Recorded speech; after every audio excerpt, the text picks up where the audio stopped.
नमस्कार साथियों। ओपीएस लागू करने के संबंध में काम शुरू। 1 अप्रैल से रिटायर्ड होने वाले कर्मचारियों को मिलेगी पुरानी पेंशन। पुरानी पेंशन स्कीम लागू करने पर काम शुरू। 19,000 करोड़ सालाना भार पड़ेगा। 5.50 लाख कर्मचारियों को होगा फायदा।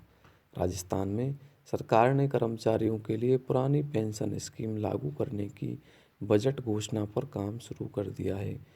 वित्त विभाग ने पुरानी पेंशन को लागू करने से पहले पेंशन सिस्टम से जुड़े डेटा जुटाने शुरू कर दिए हैं।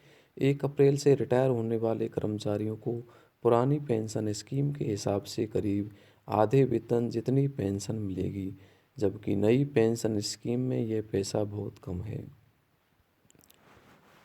बजट घोषणा अति आवश्यक।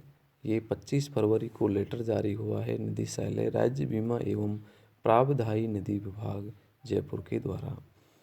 अतिरिक्त निदेशक राज्य बीमा एवं प्रावधायी निधि विभाग समस्त संभाग कार्यालय प्रीपे मैनेजर चेक एवं ई ग्रास के माध्यम से प्राप्त एनपीएस अंशदान की सूचना प्रेषित करने बाबत महोदय, उपरोक्त विषय अंतर्गत लेख है कि राज्य सरकार की बजट घोषणा 126 के क्रम में एनपीएस अंशदान के संबंध में वित्त विभाग को अद्यतन सूचना भिजवाई जानी है।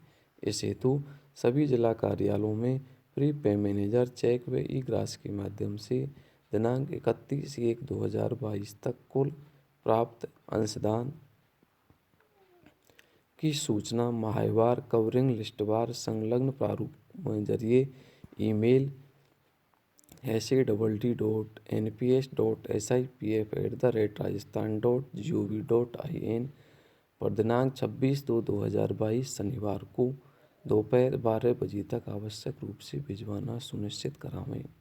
कृपया इस संबंध में अपने अधीनस्थ जिला अधिकारियों को अपेक्षित सूचना भिजवाने हेतु निर्देशित करें एवं सभी जिला कार्यालयों की सूचना यथा समय प्राप्त होना सुनिश्चित किया जावे।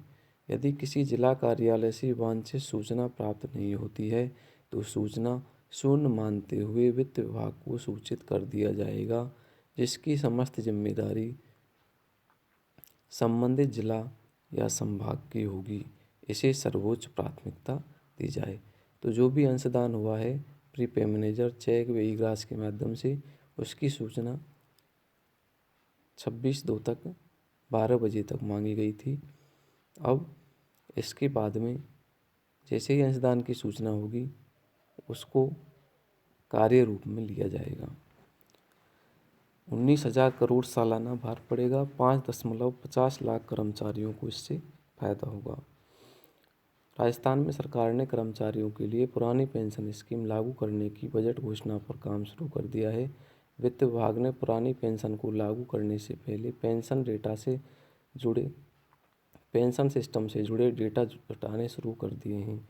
1 अप्रैल से रिटायर होने वाले कर्मचारियों को पुरानी पेंशन स्कीम के हिसाब से करीब आधे वेतन जितनी पेंशन मिलेगी, जबकि नई पेंशन स्कीम में यह पैसा बहुत कम है। नई पेंशन स्कीम में कर्मचारी के मूल वेतन और डीए को मिलाकर 10% पैसा कटता है, वह इतना ही सरकार मिलाती है। वित्त विभाग में जयपुर से लेकर जिलों तक तैयारियां चल रही हैं। डेटा कलेक्शन का काम चल रहा है। एक मोटे अनुमान के अनुसार सरकार पर पुरानी पेंशन स्कीम लागू करने से सालाना 19,000 करोड़ रुपए का अतिरिक्त भार आएगा। इसमें सालाना 10% की बढ़ोतरी भी होगी। नई पेंशन स्कीम में कर्मचारी के मूल वेतन और डीए की 10% राशि राज्य सरकार मिलाती थी। इस पर सरकार को सालाना करीब 1,900 करोड़ रुपए का भार आता है। सरकार पर ओल्ड पेंशन स्कीम लागू करने से तत्काल बहुत बड़ा भार नहीं आने वाला है, क्योंकि 2004 और उसके बाद सरकारी नौकरी में लगे कर्मचारी 2030 के आसपास रिटायर होंगे। ऐसे में 2030 से फिर सालाना ये भार बढ़ता जाएगा। न्यू पेंशन स्कीम के तहत कर्मचारियों के वेतन से काटे गए एनपीएस अंशदान और सरकार के योगदान को मिलाकर करीब 25,000 करोड़ रुपए ट्रस्टी बैंक में जमा हो चुका है। इनमें से 13.24% राशि शेयर मार्केट और विभिन्न कंपनियों में लगाई गई है। निवेश की गई इस रकम की मौजूदा वैल्यू 31,000 करोड़ से ज़्यादा है। राज्य में न्यू पेंशन स्कीम के तहत सरकारी विभागों में 5,22,000 कर्मचारी हैं।